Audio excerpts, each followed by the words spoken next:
Buenas tardes para todos, bienvenidos a la Cátedra Lorencita Villegas del día de hoy. El día de hoy vamos a estar hablando de tumores neuroendocrinos en la edad pediátrica a cargo de mi compañera Daniela Mendoza. Buenas tardes tengan todos. Bueno, vamos a hablar el día de hoy de tumores neuroendocrinos en la edad pediátrica. Vamos a dividir esta charla en dos momentos muy importantes. En la primera parte vamos a hablar de las generalidades de los tumores neuroendocrinos, que es la parte más robusta de esta presentación, en la que no solamente hablaremos de su definición y de su epidemiología, sino de su etiología con todas sus teorías, su clasificación, clínica, diagnóstico y manejo, enfocándonos más que todo en los tumores neuroendocrinos del tracto gastrointestinal y pulmonar. Sin embargo, también hablaremos de los más importantes. Y en el segundo tiempo vamos a hablar ya de los tumores más frecuentes en la edad pediátrica, unas bases generales también bastante importantes. Bueno, iniciando con las generalidades, creo que tenemos que aclarar algo primero de comenzar, y es que cuando todos empezamos a estudiar este tema o empezamos a buscar literatura, se nos viene esta dicotomía. Es lo mismo el tumor neuroendocrino, lo mismo que el tumor carcinoide. Siempre genera esa duda porque a veces uno empieza a buscar literatura y hablamos de uno como hablar del otro. Sin embargo, tenemos que tener en cuenta que desde el 2017 aproximadamente empezamos a hablar de las neoplasias neuroendocrinas como tal, que es una entidad que se va a componer de tumores neuroendocrinos y carcinomas neuroendocrinos, siendo los tumores neuroendocrinos las neoplasias mejor definidas, con una baja probabilidad de proliferación celular, pero que pueden tener capacidad de metástasis. Y los carcinomas neuroendocrinos son neoplasias de alto grado de malignidad con una alta proliferación celular. Y entonces el tumor carcinoide es un término histórico que se utilizó previamente para estos tumores neuroendocrinos bien definidos, sobre todo de apéndice y de pulmón, que tienen un grado 1 y grado 2 de la OMS. Sin embargo, cada vez se va más o se gira más a hablar de tumores neuroendocrinos o carcinomas neuroendocrinos más que a tumor carcinoide como tal. Entonces podemos concluir que un tumor neuroendocrino o una neoplasia neuroendocrina está compuesta por carcinomas neuroendocrinos más tumor neuroendocrino, y que el tumor carcinoide es un término histórico que ya no se usa. Sin embargo, mucha literatura todavía se refiere a él, pero tenemos que tener en cuenta que son tumores apendiculares y de pulmón de bajo grado. El día de hoy, como hemos hablado, nos vamos a enfocar justamente eso en los tumores neuroendocrinos.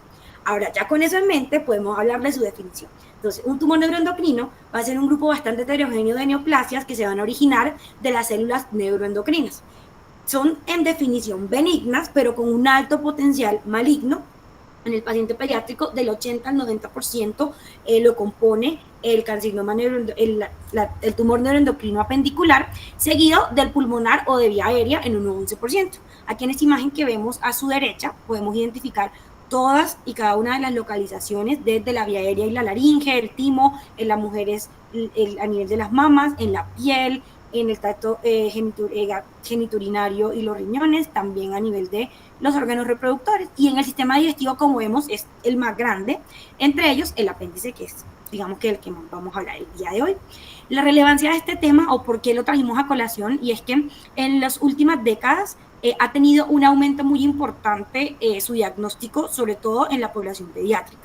El doctor Desari y los colaboradores en este análisis SER, que es un análisis muy grande de neoplasias y de, digamos, que tumores en general, encontró que desde 1973 hasta el 2012 ha aumentado 6 veces su incidencia, y que los pacientes, niños y adolescentes, del 10 al 20% de los pacientes, cuando tenemos un diagnóstico, podemos ya tener metástasis. Acá vemos una imagen donde vemos cómo ha aumentado hasta 6 veces esta incidencia. Por lo tanto, una detección temprana es clave para la resección quirúrgica curativa, y para nosotros como cirujanos pediatras es supremamente importante poderlo sospechar para buscarlo, encontrarlo y poderlo manejar.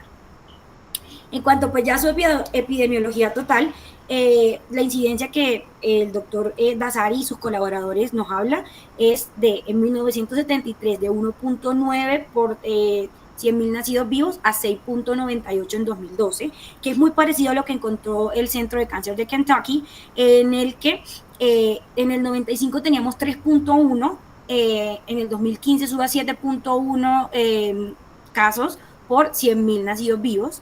En esta epidemiología es muy importante recalcar a todas el tumor neuroendocrino gastroenteropancreático, o que es como que el que abarca pues toda la parte gastrointestinal, que ha tenido un aumento sobre todo a nivel gástrico y rectal, pese a que la incidencia pendicular se ha mantenido, y en el colónico se da en menos de 0.1 por millón. Otro estudio que nos habla de la epidemiología de esta patología es el del doctor Navalek y colaboradores, en el cual vio que en el paciente adulto joven por debajo de los 25 años y en los niños hay aumentado la incidencia del de pulmón a 0.6 por millón de habitantes, el de mama 0.5, pues mama ya hablando de el adulto más joven, y el de apéndice que está en 0.4. Muy parecido a lo que el doctor de Orcio encontró. Como podemos ver, la incidencia sigue siendo muy parecida, 0.6, 0.6 y 0.5 del apéndice. Este análisis SER, del que hablamos previamente, encontró que el tumor neuroendocrino en Estados Unidos, el 67% de las personas que lo padecían era de origen afrocaribeño, siendo un 52.7 pacientes femeninas. Y de estos pacientes que tienen tumor neuroendocrino apendicular, el 60.5 son mujeres. Para continuar, hablemos un poco de la función o cómo funciona una célula neuroendocrina. Esta célula neuroendocrina, como todos sabemos, su función va a ser generar o va a ser exocitar hormonas y diversos péptidos que van a sintetizar a nivel de su núcleo.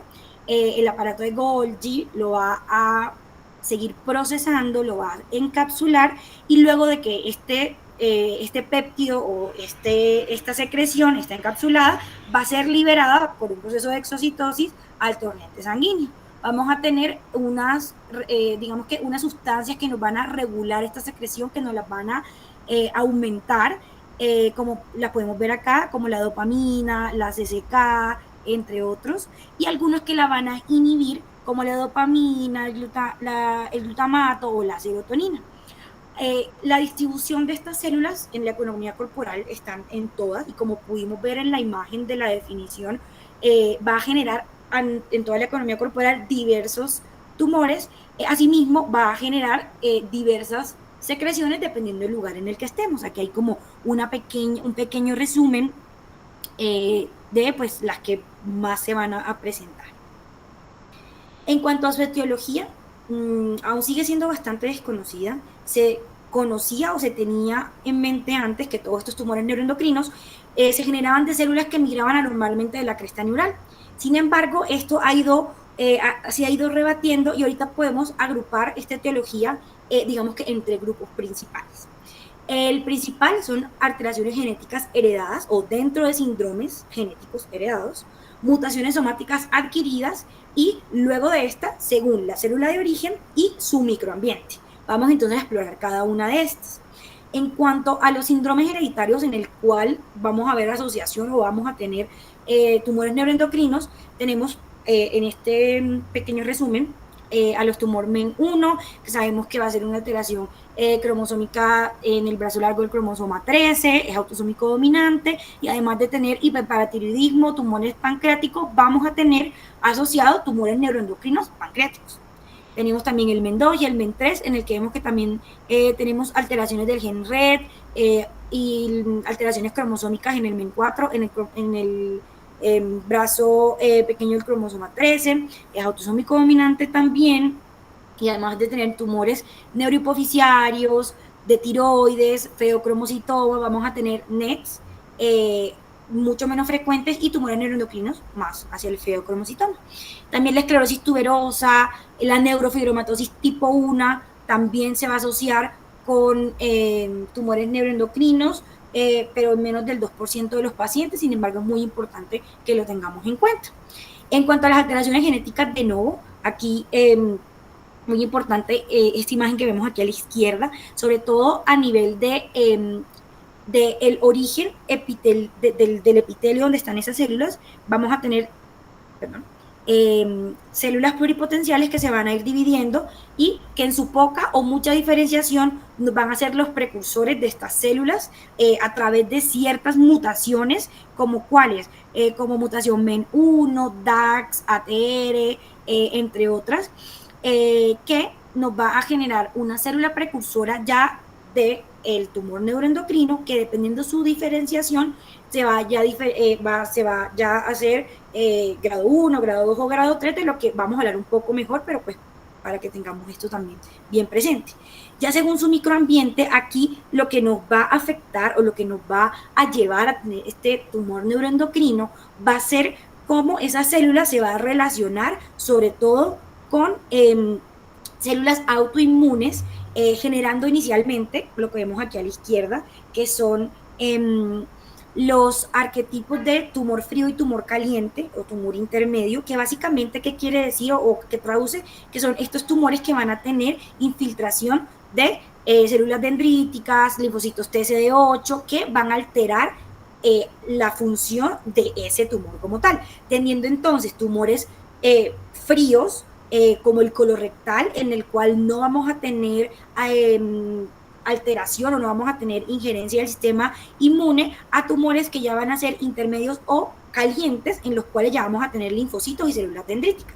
Ya con esto se nos abren 4 posibilidades o 4, digamos que, formas de explicar esta evolución o esta relación de las células con su microambiente. Vamos a tener, por ejemplo, la formación a nivel paralelo, una evolución paralela o una evolución divergente en la cual no tenemos injerencia de este sistema autoinmune. No tenemos ni células dendríticas, no tenemos linfocitos TCD8, como podemos ver en estas dos de acá, en la que digamos que en esta paralela, una célula va a generar un grupo celular o un tumor determinado, una célula 2, un tumor determinado, ya sea de alto grado o de bajo grado, o podemos tener esta divergente, esta forma divergente en la que una célula va a generar, ya sea por las mutaciones propias, tumor de un tipo determinado o de otro. Es decir, podríamos tener un tumor posteriormente que gire hacia un carcinoma o hacia un tumor neuroendocrino, dependiendo de las mutaciones propias. Pero vamos a tener, a su vez, estos tumores o estas etiologías en las cuales sí vamos a tener una relación con el microambiente, teniendo entonces una evolución en paralelo, inmunomediada, como podemos ver acá, que es igual que la anterior, pero que una célula con todas las características o con toda la injerencia de estas células inmunológicas va a generar un determinado tumor, versus el que es divergente, muy parecido al anterior, en el que una sola célula nos va a generar, dependiendo qué tipo de células actúen sobre ella o con las cuales se relacione, ya sea células dendríticas, linfocitos TCD8, entre otros, vamos a tener que de esa misma célula puede generarse dos tipos diferentes de tumor. Cuando hablamos de dos tipos diferentes de tumor, es dos tipos de proliferación celular y por ende de malignidad o de mayor replicación en estos tumores. En cuanto a su clasificación, también ha tenido una evolución a lo largo del tiempo. Las primeras veces que se habló, la primera vez que se acotó tumor carcinoide fue en 1980, cuando se hablaba exactamente de tumor carcinoide, todos se consideraban benignos o de bajo grado. En ese momento no teníamos una clasificación como estándar, no se sabía muy bien. Es hacia el 2000 cuando la OMS hace la primera clasificación formal, ya teniendo una noción poco estructurada, pero un poco más delimitada de los tumores neuroendocrinos y los carcinomas neuroendocrinos. Es hasta 2010 cuando empezamos a hablar, al incluir el KI67, que vamos a tener diversos grados tumorales, grado 1, grado 2 y grado 3, pero en ese momento el grado 3 solo se reservaba para el paciente que tuviera alteración pancreática, solo para tumores pancreáticos. En el 2017 ya la OMS nos habla de una manera mucho más clara lo que son los tumores neuroendocrinos, los carcinomas neuroendocrinos, y en ese momento se mantenía un poquito la clasificación o el término carcinoide para los pulmonares, y también empezamos a hablar de estos tumores de célula grande y célula pequeña.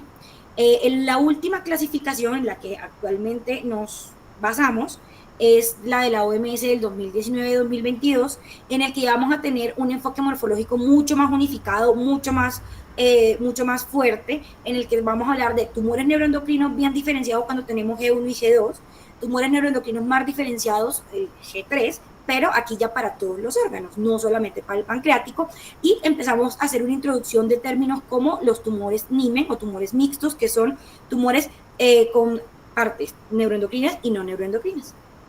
Entonces, antes de hablar muy bien de esta clasificación, tenemos que tener como estos tres términos bastante claros. El índice mitótico, cuando hablamos de índice mitótico, va a ser el número de células que se observen en división, o sea, que se están dividiendo en un área del microscopio, que casi siempre son 2 milímetros cúbicos. El índice de KI 67, el KI 67 es una proteína que se va a expresar cuando la célula se está separando para dividirse, es decir, nos va a hablar de un índice de proliferación. Y el término MINEN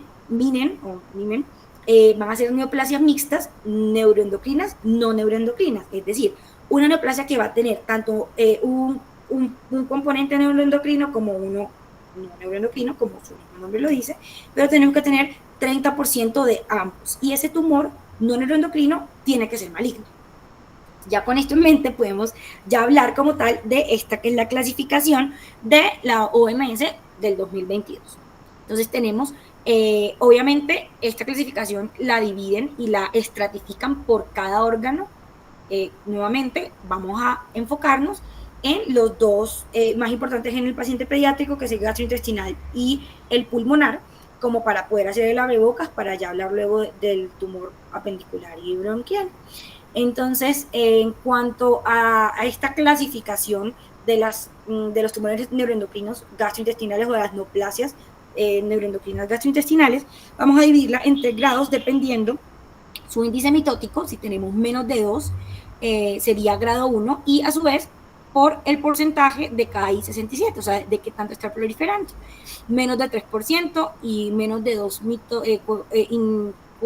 digamos que mitosis, estamos hablando de un grado 1. El grado 2 vamos a tener de 2 a 20 mitosis por área explorada, y un índice de KI 67 del 3 al 20%. El grado 3, que puede ser bien diferenciado, y en este vamos a tener también un más de 20 índice mitótico y un KI 67 más del 20, o puede ser pobremente diferenciado también con un índice mitótico de 20 y un KI 67 de 20%. Acá también vamos a poder tener estas entidades MINEN, en las cuales ya sabemos que va a tener un componente neuroendocrino y un componente no neuroendocrino maligno, y ambos tienen que tener al menos el 30% de representación en esa entidad. A nivel pulmonar, acá nuevamente vamos a tener los mismos grados. Cuando hablamos de carcinoide típico, acá nuevamente recordemos que se puede utilizar la palabra carcinoide, pues, o está, digamos que, adecuadamente empleada, pero podemos ver solamente al grado 1 y el grado 2. El componente típico es el que no tiene necrosis en el área estudiada, con un índice mitótico también de 2, y tiende a tener menos del 5% del KI 67. El carcinoide atípico ya puede tener algún grado focal o digamos que más extenso de necrosis, y este vamos a tener un índice mitótico mayor de 2 a 10 y el KI 67 de menor del 20%. Vamos a tener también acá entonces los tumores neuroendocrinos de células grandes y de células pequeñas. Las de células grandes ya es el grado número 3, va a tener un abundante grado de necrosis, su índice mitótico va a ser mucho mayor a 10, y el índice de KI 67 también va a ser elevado, puede llegar hasta el 100%. Y las de célula pequeña, vamos a tener también abundante grado de necrosis con un índice mitótico elevado, y hablan de un carcinoma combinado en el que vamos a tener porcentaje típico, porcentaje atípico, pero un 10% del cada uno en ese espécimen estudiado. Acá tenemos nuevamente cómo se vería a la luz de la histopatología unos cortes de los diversos grados de los tumores neuroendocrinos y cómo se ve la hematocilina iosina y con el K67. El K67 se va a ir pintando esos núcleos de café dependiendo, como ya sabemos, el grado de proliferación que tiene. Para estudiarlo cogen en el área donde ven mayor movimiento o mayor índice de proliferación y estudian de 200 a 500 células y de esas sacan un porcentaje de cuántos se están dividiendo y de ahí sale el porcentaje de Ki-67. Vemos que en los grados 1 y grado 2, en la hematocilina y eosina tenemos una célula bastante organizada, con un núcleo adecuadamente diferenciado y un Ki-67 que si vemos es bastante poco, a diferencia de cuando ya vamos avanzando a los estadios 13, donde acá en la hematocilina y eosina vemos una célula mucho más desorganizada y un índice de Ki-67 con mucho mayor tinción café. Los tumores, los carcinomas neuroendocrinos o los tumores neuroendocrinos de células grandes, también podemos ver cómo está esta arquitectura supremamente perdida y el índice también tan alto, y el de célula pequeña también podemos ver la arquitectura supremamente perdida y cómo tenemos ese índice de Ki-67 bastante, digamos que evidenciado. Tenemos también otra clasificación clínica que ya es más con respecto a si son o no hormonalmente activos, si ese tumor nos va a generar abundante o no secreción, y va a ser funcionante los que van a ser hormonalmente activos y no funcionante los que no van a producir hormonas, que puede ser bastante asintomático con un hallazgo incidental. Con esto ya en mente podemos hablar de la clínica, y obviamente la clínica va a depender del lugar donde esté nuestro tumor, si es funcionante, si va a generar o no alguna, o va a secretar alguna hormona o no. En cuanto al aparato gastrointestinal, los síntomas van a ser supremamente variados y también va completamente a depender de la hormona que va a secretar. En cuanto a nivel pulmonar, que vemos que son los dos en los que más se presentan, vamos a tener infecciones respiratorias a repetición. Algunas personas pueden tener dolor torácico, disneas, sibilancias, y hay lugares que son muy poco comunes, pero que se pueden presentar como la piel, donde vamos a tener unas placas violetas o rojizas, la cabeza y el cuello con disfagia, dolor de cabeza, epistaxis, y bueno, pues todas las alteraciones ya tiroideas, y en el seno también como unos nódulos y cambios a nivel de los pezones. El síndrome carcinoide se asocia mucho a estos tumores, sin embargo, en el paciente pediátrico y en el paciente en general se va a presentar no digamos que en un porcentaje pequeño, solamente el 5% de todos los tumores neuroendocrinos lo va a presentar, pero es importante traerlo y reconocer qué es el síndrome carcinoide. Entonces va a ser ese síndrome que va a estar relacionado con diarrea, rubrikundeso, flushing, sibilancias, que puede o no tener dolor abdominal tipo cólico y edema, y se va a generar justamente porque no se va a hacer una adecuada digamos que metabolismo a este nivel hepático de la serotonina, pero también puede ser de otras sustancias como la histamina, la calicreína, prostaglandinas o taquicininas. Se puede dar en el 5% de todos los pacientes con tumores neuroendocrinos y hasta el 20% de los pacientes que tienen tumores gastrointestinales. En los pacientes con tumores pulmonares pueden tener hasta un 30%. Como vemos, no es lo más usual, y en el paciente que tiene alteraciones a nivel gastrointestinal se va a dar sobre todo cuando tiene metástasis hepática. Entonces, no es lo más usual, pero es importante recordar que la podemos presentar y cómo identificarlo tempranamente. En cuanto al paciente pediátrico, digamos que en muchas ocasiones vamos a tener este diagnóstico como un hallazgo incidental, no vamos a presentar una clínica muy clara, o clínicas, por ejemplo, en los tumores bronquiales supremamente inespecíficas con tos, sibilancia, neumonía, dificultad respiratoria, o a nivel apendicular, que puede ser o uno como un hallazgo incidental porque entramos a hacer una laparoscopia por alguna otra razón, o porque tenemos una clínica de apendicitis aguda con un dolor abdominal típico, que también puede presentarse con un síndrome carcinoide supremamente raro, pero pues ya sabemos que puede presentarse. En cuanto a nivel pancreático, que es otro lugar del sistema gastrointestinal en el que se presentan estos tumores con cierta regularidad, más que todo en el paciente adulto, va a estar de la mano completamente con la secreción que vaya de la mano, y vamos a tener desde pérdida de peso, dolor abdominal, diabetes mellitus, y tenemos un somatostatinoma, o un gastrinoma, o un glucagoma en el cual vamos a tener alteraciones de las mucosas, diabetes, o un insulinoma en el que obviamente va a estar relacionado toda la sintomatología con este tipo eh, de, eh, de, de los síntomas que presenta, o un lipoma también con anacloridia, hipocalemia o diarrea muy acuosa. Esto en el paciente pediátrico es completamente anecdótico, no es el que más se presenta, pero es importante pues que lo tengamos en cuenta y que lo sospechemos. Ya en cuanto al diagnóstico de los tumores neuroendocrinos, vamos a necesitar una sospecha clínica, que como sabemos no siempre lo vamos a tener, una detección por marcadores séricos, imágenes y obviamente el gol estándar o lo que nos va a dar el diagnóstico 100% va a ser la patología con la inmunistoquímica que además nos va a dar los grados de esto.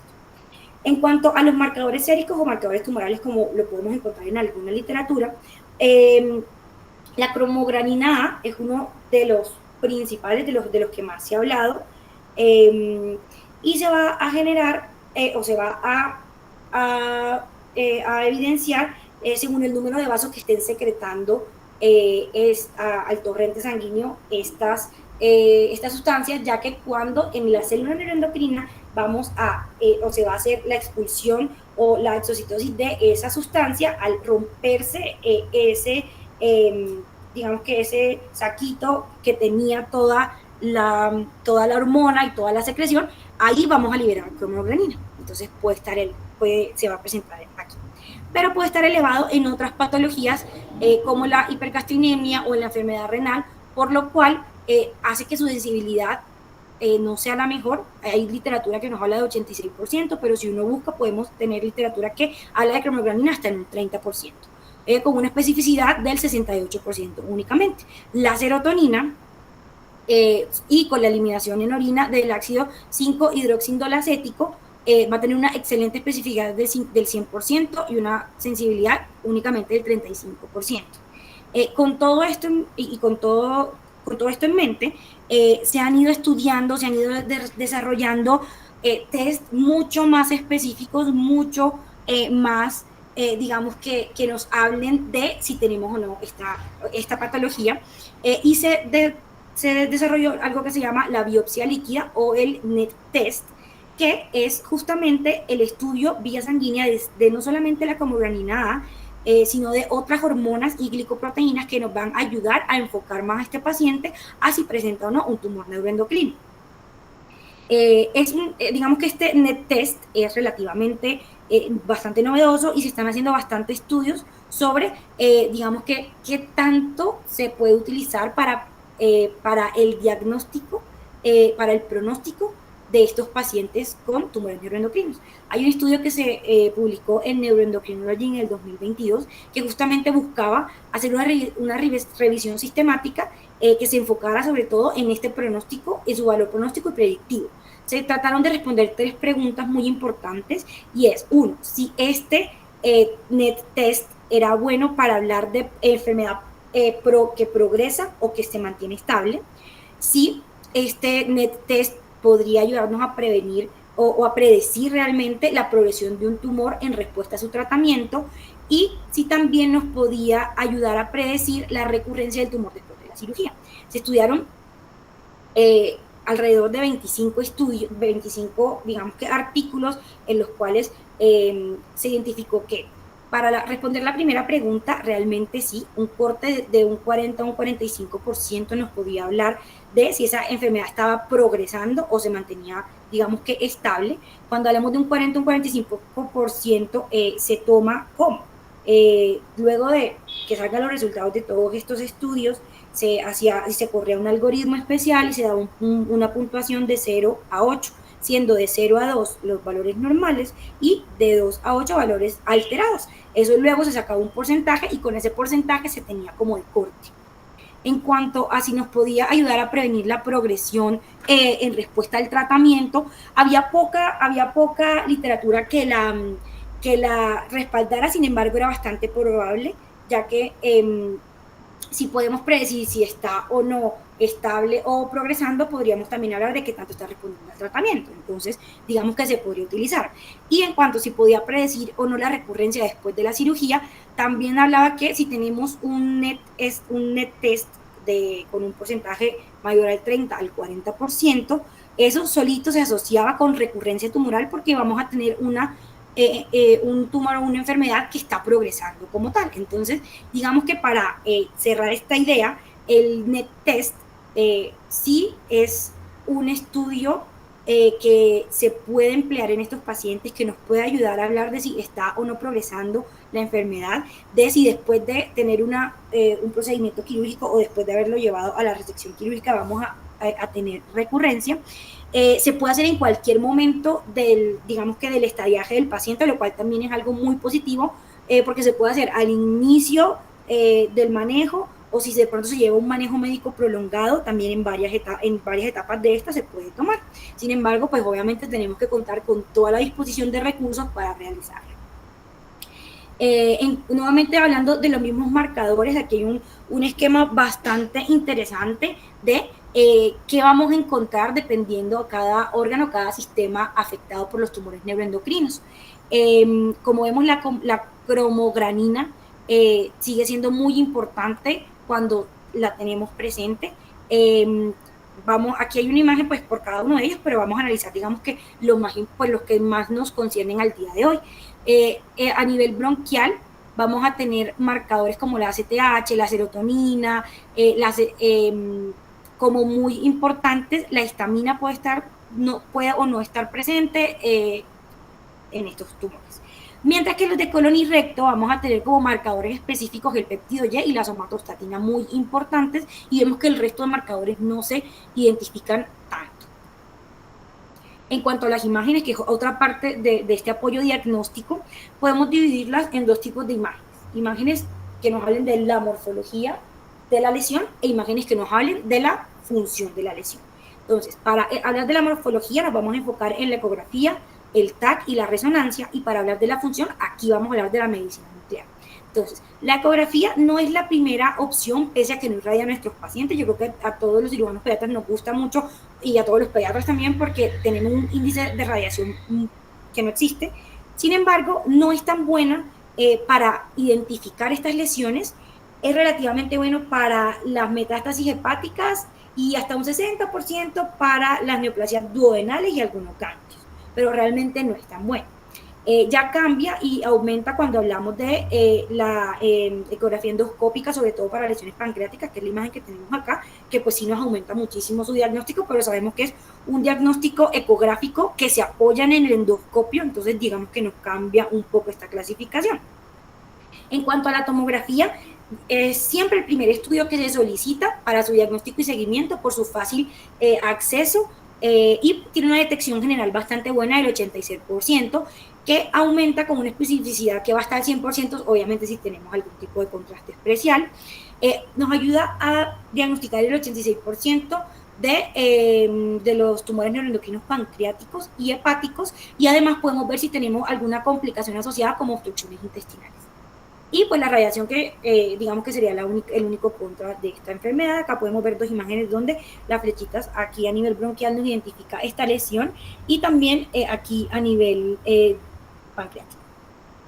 La resonancia magnética, sabemos que es una imagen que vamos a tener un mayor número de cortes y secuencias para poder identificar estas lesiones. Tiene una detección general de un 95%, la cual es muy buena, no radia. Podemos tener marcadores hepatoespecíficos que ayuden a hacer mucho más específica estas imágenes, y recordar que en la fase arterial, en la fase arterial T2, es donde más vamos a tener sensibilidad para metástasis hepáticas. Digamos que el único contra que uno puede ver esto son los costos y el acceso, aunque cada vez tenemos mucho más acceso a esta imagen. Al lado derecho de su pantalla podemos ver cómo se correlacionan en algunas ocasiones la radiografía. No la traje porque realmente la radiografía en muy pocas ocasiones sirve para identificar. En este caso se ve muy chévere esta lesión acá, bronquial, que luego se corrobora con la resonancia magnética. Acá podemos ver nuevamente una lesión a nivel bronquial, cómo se caracteriza adecuadamente con la resonancia. La imagen A es una tomografía, la imagen B es una resonancia y en la imagen C una resonancia después de la resección quirúrgica. Acá vemos otras lesiones y cómo lo podemos ver en diversas secuencias y en diversas adquisiciones. Y esta imagen que vemos aquí es un tumor a nivel del sistema nervioso central y cómo se relaciona con metástasis hepáticas. Obviamente ya esto no es un tumor neuroendocrino, sino un carcinoma neuroendocrino, obviamente. Ya en cuanto a las imágenes funcionales, acá vamos a tener una amplia gama de imágenes de las que nos podemos apoyar. Tenemos uno de los primeros que se utilizó fue la cintigrafía con octioide o el OctioScan, como también se puede conocer. El octioide es un análogo de la somatostatina y lo que nos va a mirar es, y se va a unir esos receptores de somatostatina tipo 2 y nos va a ayudar a identificar en qué lugares vamos a tener estos tumores y si están siendo activos hormonalmente.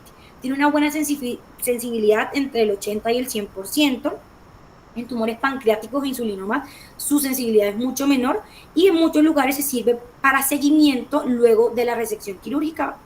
Esta imagen que vemos aquí es una lesión duodenal pancreática que tenía unas metástasis hepáticas que podemos ver luego acá cómo se identifican adecuadamente. Otro estudio que se puede realizar, sobre todo en pacientes en los que no se le puede realizar el OctioScan o que fue digamos que inespecífico, es el estudio con metaiodo-bencilguanidina, que es un análogo de la guanidina, que es un radiotrazador que va a marcar con iodo 123 y iodo 131 y nos va a mirar estas células cromafines, estas células que están proliferando en estos pacientes. Ya lo sabemos que lo vamos a utilizar cuando el OctioScan es negativo, o también en ciertas ocasiones cuando vamos a tener una terapia dirigida por esta MIVIC. La sensibilidad cuando se une al iodo 123 es del 50% para metástasis. No es tan buena como, por ejemplo, el octioide, pero en algunas ocasiones se puede utilizar. Y si se combina con el OctioScan, vamos a tener una sensibilidad hasta el del 95%. Acá en esta imagen que tenemos a la derecha, vamos a ver la imagen A. Este es un tumor neuroendocrino a nivel de la tiroides. La imagen A es cómo se ve con la metilguanidina y en la imagen B, en el OctioScan, cómo se correlacionan y cómo se pueden ayudar. La tomografía por emisión de positrones o el PET scan, digamos que es uno de los que uno más lleva a la mente cuando hablamos de los tumores neuroendocrinos, y vemos que ahorita no solamente se está utilizando para la detección, sino también para su manejo. Esto lo que nos va a detectar es actividad metabólica de estos tejidos. Siempre se va a utilizar radiotrazador endovenoso y se va a seguir pues por estas imágenes. Digamos que el radiotrazador, el inicial era este PET 18F, sin embargo es bastante costoso y últimamente se ha girado hacia el 68 GADO DOTA. Son varios péptidos, por lo cual se habla de los 68 GADOTA péptidos, que son todos estos péptidos, valga la redundancia, que nos van a ayudar a detectar metástasis mucho más específicos. Digamos que el que más se usa es este 68 GADO DOTA TATE, que está hasta el 93.5% y se habla de que puede tener un menor tipo de radiación. Por lo tanto, en muchos estudios y en la literatura toda se está girando a que sea esta la primera línea de detección y de manejo cuando tenemos receptores de somatostatina. No es el único, tenemos también el 68 GADO DOTA TOC, el 68 GADO DOTA NOC. Este estudio, sin embargo, vamos a tener en ciertos momentos falsos positivos y falsos negativos, y es muy importante que los tengamos en cuenta, porque cuando nos llegan de pronto estos resultados, poderlos interpretar a la luz de esto nos va a ayudar a dar un adecuado seguimiento y un adecuado diagnóstico. Entonces tenemos falsos positivos cuando tenemos procesos infecciosos, inflamatorios o posradioterapia o fracturas. Y los falsos negativos en tumores neuroendocrinos pocamente diferenciados y con bajos receptores de somatostatina. Esta imagen que tengo acá a la derecha es para que nos hagamos una idea de qué tan específicos son estos gadopéptidos. La imagen A es un es una tomografía por emisión de positrones con 18F, donde se puede ver cómo marca acá a nivel inferior, probablemente era de origen genital. Y como tenemos cuando se aplica el 68 GADO DOTA TATE, cómo vamos a tener todas estas zonas de metástasis y cómo se puede identificar adecuadamente. Entonces sirve muchísimo. Nuevamente acá, esta es otra imagen en la que se va a comparar el uso de este dotapéptido versus el F18, que era el que inicialmente se utilizaba. Vemos como en la imagen B podemos ver estas metástasis hepáticas que no se habían identificado y hasta este tumor primario o este foco primario a nivel intestinal que en esta no se ve. Entonces sí es mucho más específico y nos sirve bastante. Esta imagen que vemos aquí a su lado derecho de la pantalla son unas metástasis hepáticas que se identifican, esta es la resonancia y en la imagen B es con el F18, entonces a pesar de que cuando lo comparamos a la luz de los gadopéptidos nuevos tiene menor posibilidad de detección, sigue siendo una buena opción y en esta imagen corroboramos cómo puede identificar adecuadamente estas metástasis hepáticas. Nuevamente acá hay otra imagen en la que, digamos que acá hacemos una mezcla un poquito de todos, una lesión hepática con metástasis, cómo la veríamos en el OptioScan, cómo se identifica en un PET con, aquí abajo, con F18. Esta tabla la traigo como un pequeño resumen digamos que ya de todo lo que habíamos hablado previamente, realmente vamos a pasar por ella muy rápido. En cuanto al manejo general de los tumores neuroendocrinos, el manejo pues, principal inicialmente es la cirugía.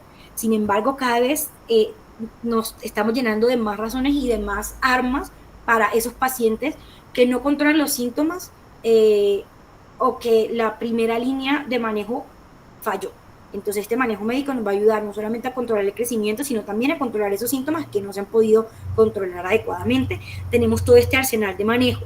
Tanto los análogos de la somatostatina de acción prolongada, que nos va a ayudar con esa sintomatología, como el everolimus, que es un inhibidor de este mTOR, que son vías de crecimiento, que se utiliza mucho en tumores gastrointestinales y pulmonares de bajo grado, el sunitinib, que va a inhibir la tirosina quinasa, y se está indicado sobre todo en pacientes con tumores neuroendocrinos pancreáticos adecuadamente definidos, el interferón alfa, que va a ser un antiproliferativo y también va a inhibir la secreción hormonal, que está indicado cuando ya nos fallaron estos análogos de la somatostatina en estos tumores neuroendocrinos que son bastante funcionales porque obviamente van a actuar a este nivel. También se habla de que se puede utilizar quimioterapia como ciclofosfamida, vincristina o dacarbazina.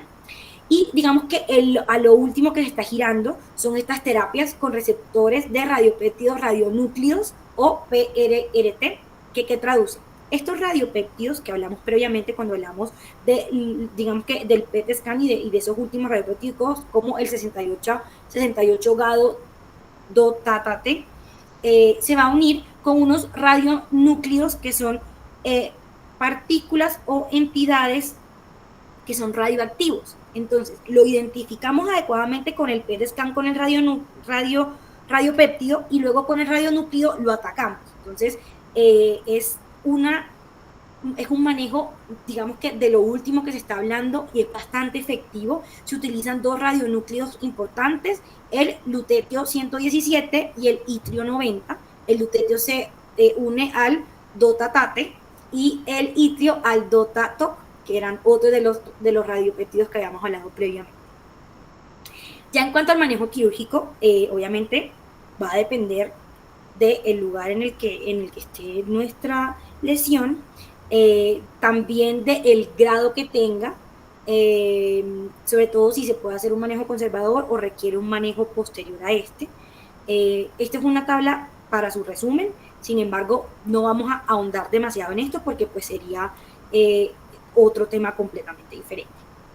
Acá hay un pequeño resumen sí sobre el manejo y pues todo lo que hablamos previamente de los tumores o las neoplasias neuroendocrinas pulmonares y a nivel gastrointestinal. Recordar que en el paciente pediátrico el apéndice y el bronquial son los más importantes. El apéndice se va a presentar con clínica de dolor abdominal. Vamos a tener, en cuanto a los laboratorios, podemos tener péptido Y, gastrina, somatostatina. En las imágenes, pues cuando se identifiquen adecuadamente, y el manejo óptimo, ya sea quirúrgico, como ya sabemos, y de eso vamos a hablar previamente, y médico también, con todos los fármacos que hablamos previamente. A nivel pulmonar, pues sabemos que su clínica es supremamente diferente, puede ser muy inespecífica, con tos, con disnea, va a tener a nivel de laboratorios elevado la ACTH y también la somatostatina. Y también su manejo va a ser médico, clínico, en cuanto a los medicamentos, y quirúrgico adecuadamente. Obviamente en estas dos entidades se está virando, se están haciendo todos los estudios para ampliar en ese uso de los radiopéptidos radionúclidos y de medidas un poco menos invasivas. Ahora ya vamos a hablar de los tumores neuroendocrinos más pediátricos, más comunes en la edad pediátrica, ya con todo este cúmulo de conocimiento general de los tumores neuroendocrinos. Vamos a hablar del apendicular y del bronquial en aras del tiempo. Entonces, en cuanto al tumor apendicular, sabemos que las neoplasias como tal del apendiculares son el 0.5% de todas las del tracto gastrointestinal, y de los tumores y de las neoplasias neuroendocrinas de esta entidad, vamos a tenerlas de un 0.2 a un 0.3 por 100.000 personas. Se van a originar de estas células neuroendocrinas subepiteliales de la pared apendicular. Su localización más usual es en la punta, en un 58.1%, sin embargo pueden estar presentes tanto en el cuerpo como en la base.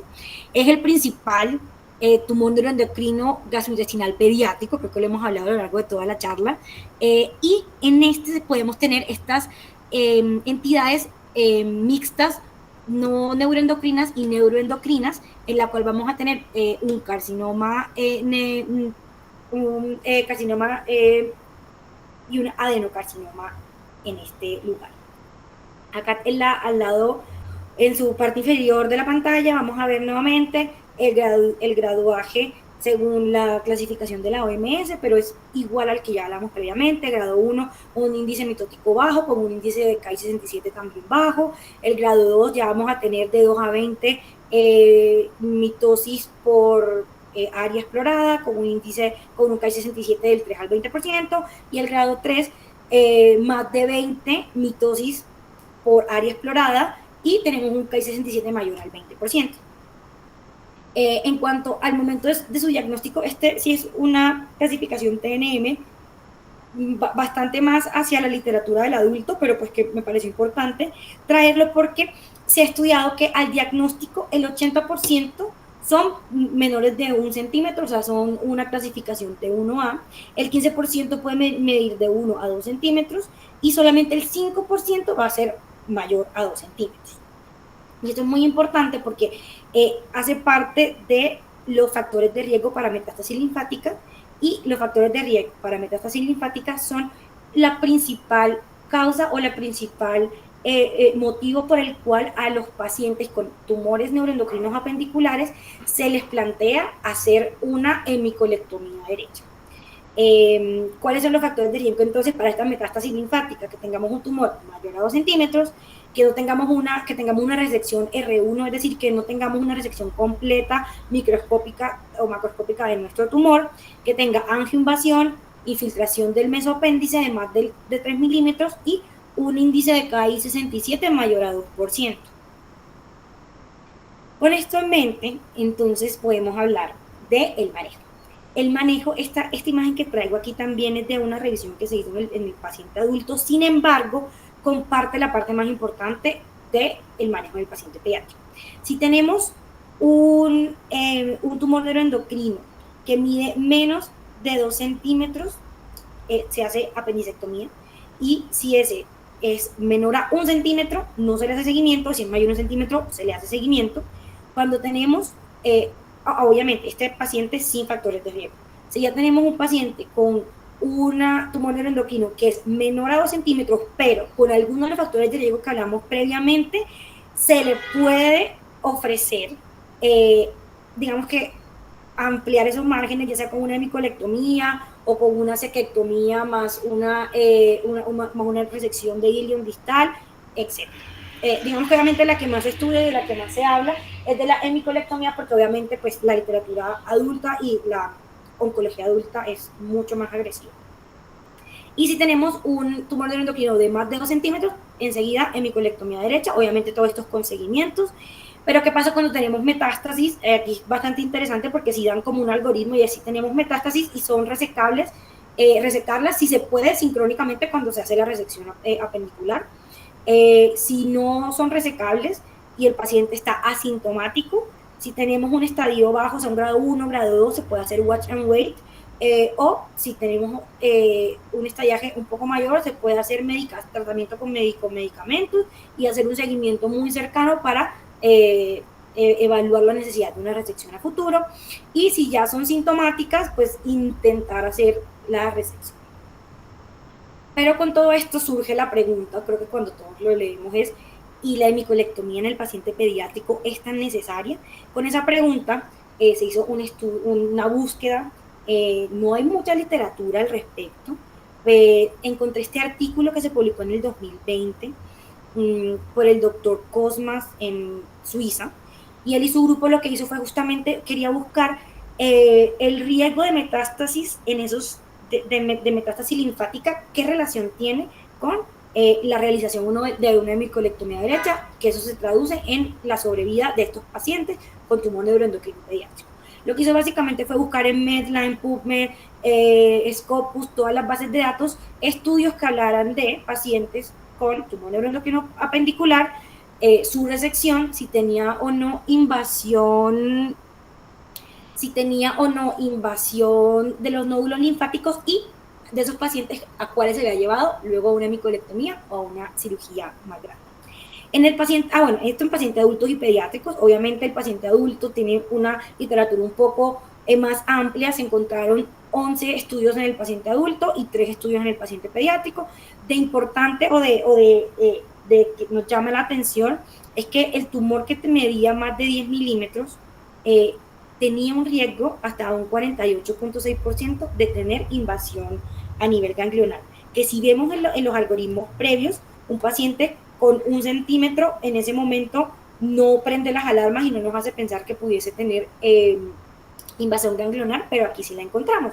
Digamos que los demás hallazgos son bastante esperados, es decir, tumores más de 20 milímetros, que tuvieran invasión vascular, también tenían riesgo de invasión de los ganglios linfáticos, invasión perineural, invasión del mesoapéndice, obviamente también tenían este riesgo. Entonces ellos que resumen que los tumores en adultos de más de 10 milímetros con invasión vascular linfático perineural, en estos ellos consideraban o justificaban realizar la hemicolectomía derecha. Pero, ¿qué pasó en el paciente pediátrico? Tenemos poquitos estudios, solamente eran 3, pero ¿qué se encontró? Que fue algo que me pareció muy interesante, y es que la tasa de metástasis a ganglio fue igual para tumores de mayor a 10 milímetros o menor a 10 milímetros. O sea, era muy bajita de entrada. Y la sobrevida a 5 y 10 años fue del 100%, sin importar si se le hacía apendicectomía o hemicolectomía posterior a estos pacientes. Ahí empieza uno a pensar entonces, ¿será que los pacientes sí se benefician de hemicolectomía en este caso? Encontramos esta revisión sistemática y metaanálisis de pacientes pediátricos con tumor carcinoide, que sabemos que el tumor carcinoide es el mismo tumor neuroendocrino pediátrico grado 1 y grado 2, que lo hizo no solamente la CIOP, sino también la Sociedad de Oncología y Hepatología. Entonces, muy interesante. Ellos lo que hacen es buscar todos los artículos de los últimos años. Este fue un estudio que se hizo entre el 2017 y el 2020, que hablaran justamente del tumor carcinoide apendicular en el paciente pediátrico. Ellos que encontraron, aproximadamente tuvieron unos 15, 20 artículos entre reportes de casos, revisiones sistemáticas de la literatura. Obviamente sabemos que en nuestra población no tenemos digamos que demasiada literatura, pero pues lo que se encontró se lograron estandarizar o se lograron abstraer los siguientes hallazgos. solo el 1.4% tenía los nódulos linfáticos positivos tras la apendicectomía. Recordando que en estos pacientes, en la mayoría del diagnóstico era incidental después de una apendicectomía. Es decir, se hicieron las 7.000 apendicectomías y en el hallazgo patológico de la histopatología reportan un tumor neuroendocrino. De esto, solamente el 1.4 tenía los nódulos linfáticos, digamos que invadidos por tumor. De ellos, el 35%, o sea, 14 de los 40 tumores que se encontró, medían 1 de 1.1 a 2 centímetros. Y esto me pareció muy interesante. 15 artículos reportaban hallazgos histológicos post-apendicectomía. O sea, y de ellos se realizaron todos estos estudios a los pacientes a los que se le había encontrado un hallazgo positivo después de la apendicectomía. De estos eran 15 pacientes con nódulos linfáticos positivos, márgenes positivos en 3 y 1 con invasión en el mesenterio. Realmente a todos se les realizaron los estudios imagenológicos que habíamos hablado previamente, tanto el OctroScan como el PET, etcétera, etcétera. Pero de ellos no todos habían tenido, digamos que, una correlación con la posterior cirugía. De todos estos pacientes que habían tenido criterios para hemicolectomía derecha, es decir, estos pacientes con algún grado de factor de riesgo, con tumores de más de 1 a 2 o mayor de 2, sin factor de riesgo, solamente se operaron 69 pacientes. De estos pacientes, 43 fueron llevados a hemicolectomía derecha, el grupo restante a cectomía con resección de ilion distal y anastomosis en el primer tiempo, con o sin estomas en ese momento. Y 120 pacientes, que es un grupo grande, se le hizo observación y seguimiento en 3.4 años, o sea, se le quitó el apéndice. Se encontró incidentalmente que tenía un tumor neuroendocrino con alguno de estos factores que antes nos hablaba de criterio para hemicolectomía derecha, pero se les hizo seguimiento y ninguno tuvo recurrencia. Esto me pareció bastante poderoso, ya que concluyen entonces que la apendicectomía por sí sola es un tratamiento adecuado para un tumor carcinoide o un tumor neuroapendicular de bajo grado pediátrico, independiente de su tamaño, ubicación y si afectaba o no ganglios o el mesenterio, lo cual es muy importante porque nos hablaría de que en nuestros pacientes podemos evitarnos una cirugía tan mórbida como una hemicolectomía y no le quitamos largo intestinal o superficie de absorción intestinal a nuestros pacientes. Estas pruebas de posterior a la apendicectomía no fueron muy útiles para el manejo posterior, que fueron todas las que hablamos previamente, pero obviamente nos faltan muchos estudios prospectivos que nos ayuden como a darle mucha más fuerza, digamos que estadística a esto. Ya el pronóstico como tal se encontró por el grupo de Yao, que sobreviven hasta los 360 meses con una excelente tasa. Si había metástasis a distancia, se reducía a 27 meses. Esto obviamente en pacientes adultos. En pacientes pediátricos hay pocos estudios de sobrevida. La recurrencia y la metástasis era bastante poca. No se recomendaba hacer seguimiento a tumores de menos de 1 centímetro, creo que ya lo hemos hablado bastante. Y si tenemos factores de riesgo, hacerles seguimiento. Ellos recomendaban y hablaban por 10 años con resonancia TAC o PET. Eso en cuanto al tumor neuroendocrino apendicular. Ya el tumor neuroendocrino bronquial, este va a ser un poco más corto. Las características importantes, tiene una incidencia de 3 a 5 casos por millón de personas y son el 89% de todos los tumores del árbol traqueobronquial pediátrico. Se van a originar en estas células de Kuczynski de la capa basal del epitelio bronquial en todo el aparato bronquial, en todo el árbol bronquial.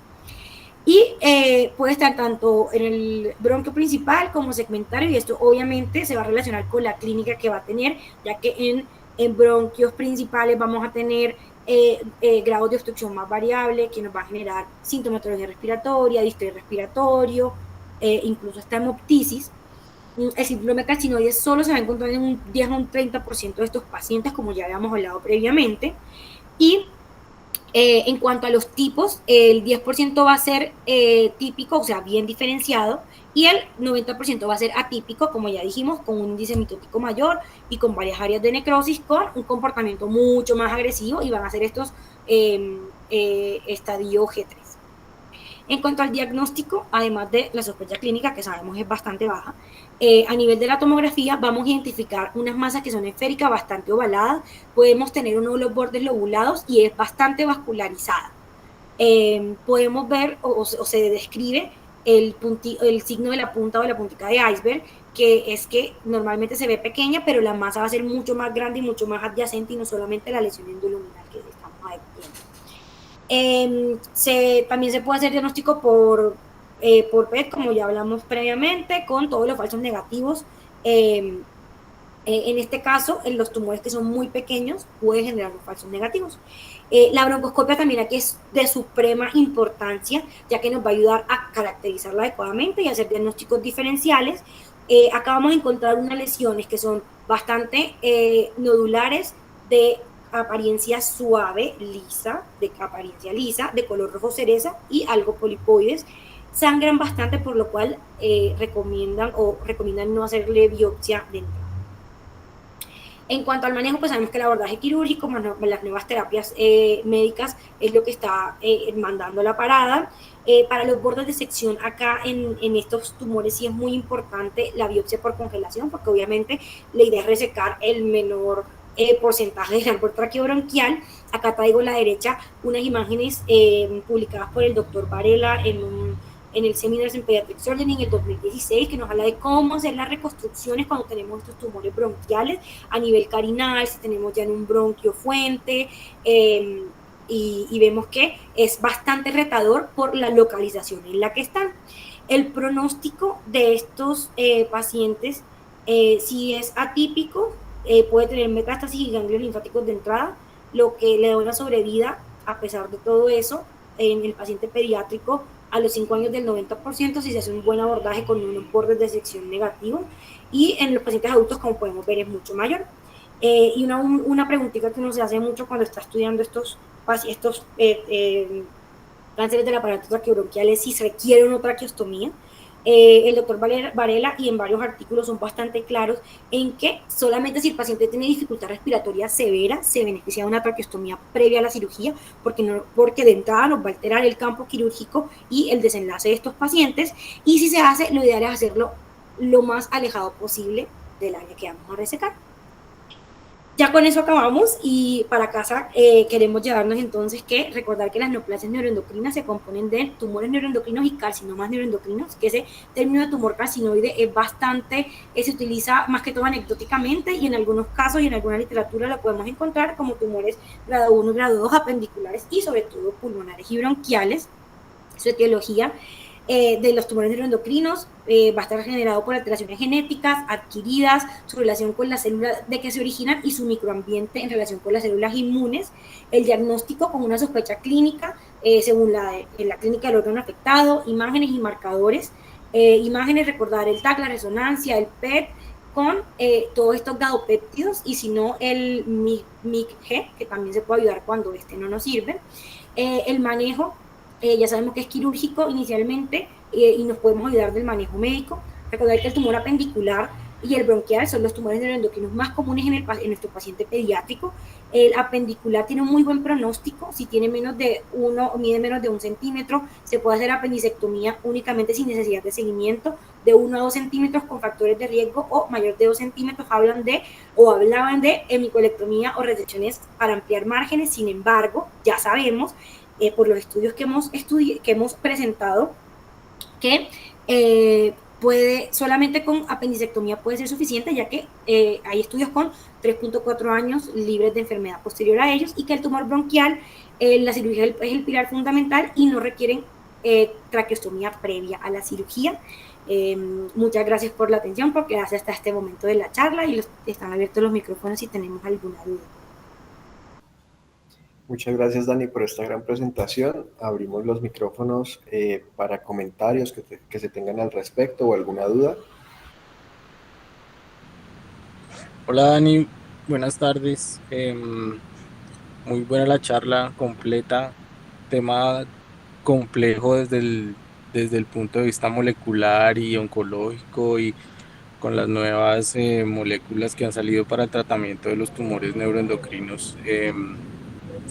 es muy denso. Yo solo tengo un comentario acerca del tumor del apéndice. Estos tumores siempre son, o en su gran mayoría, son hallazgos incidentales después de apendicectomías. Generalmente, cuando hay que hacer resecciones más grandes o tumores más grandes, son ya en la edad adulta que han sido tenidos desde la infancia. Pero nosotros generalmente es los reportes de las patologías que siempre se deben revisar en los posoperatorios de las apéndices, y es por esta razón, por los tumores neuroendocrinos, que son pues, un muy porcentaje muy bajo, pero basándose en lo que dice la patología es que uno toma las decisiones, si no se le hace nada más al paciente, si necesita alguna otra cosa, o si necesita alguna neoayudancia con algún medicamento y no necesita cirugía, o necesita una cirugía más grande. Creo que lo que hablabas tú de que se pueden dejar sin hemicolectomía derecha, sin hacer el manejo, creo que hace falta mucha evidencia. Si bien es cierto que hay estudios que muestran que la sobrevida eh, es, em, es buena, creo que falta un poco más de evidencia con un poco más de peso para uno tomar una decisión de esas. Hay obviamente tumores que si tienen ciertas características, cierto tamaño, si están alejados de la base apendicular, si, bueno, ciertas características que uno decide no hacer hemicolectomías porque uno da por hecho de que está tratado con solamente la apendicectomía. Pero hay otros tumores que están ahí, como en el limbo, que están a cierta distancia de la base del apéndice, con cierto tamaño, con ciertas cosas moleculares que hacen que uno tenga que hacer una hemicolectomía derecha. Entonces creo que para esa decisión sí se necesita un poco más de evidencia para tomar uno una decisión de no hacer una micolectomía y dejar en teoría a un paciente sin más como tratado, solamente con la apendicectomía. Sí, señor, muchas gracias, profe.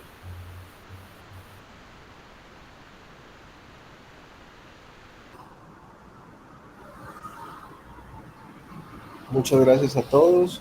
Con esto damos por finalizado la cátedra del día de hoy. Nos vemos en la siguiente. Gracias, buenas noches.